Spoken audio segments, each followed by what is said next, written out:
প্রাতে অনেক কেস হয়, আমার প্রায় অনেকগুলো কেস হয়েছে, এবং আমার কাছে মনে হচ্ছে প্রাটা হচ্ছে একটা অপরচুনিটি, শর্ট টাইমে হওয়ার একটা ভালো সুযোগ আছে। মানে দীর্ঘ সময় ধরে এটা টানতে হবে না। এবং প্রাতে আরো সবচেয়ে সুবিধা যেটা হবে সেটা হচ্ছে প্রায়ের হিয়ারিং নাও হতে পারে। এবং আমি কালকে অফিসারকে এই প্রশ্নটা করেছি, আমরা কি প্রার হিয়ারিং ফেস করতে হবে? সে বলছে আমার কাছে মেসেজটা হচ্ছে না, হাউএভার আমি এক্স্যাক্টলি জানি না, তবে সম্ভাবনা খুব কম হিয়ারিং না হওয়ার, পেপার বেসড হবে। কারণ অনেক মানুষ তো হিয়ারিং করা ওদের সম্ভব নাও হতে পারে, কাগজের ভিত্তিতে এবং তার যাচাই করার ভিত্তিতে। তো এখানে একটা বিশাল একটা সুবিধা, কিন্তু এটা যেমন আমরা আগে বলেছি negative, it could be positive as well.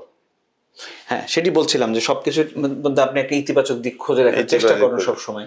অনেক ধন্যবাদ অজির হোসেন মুরাদ আমাদের সাথে থাকার জন্য। দর্শক, আপনারা শুনছিলেন, আসলে আতঙ্কিত না হবার যথেষ্ট কারণ রয়েছে।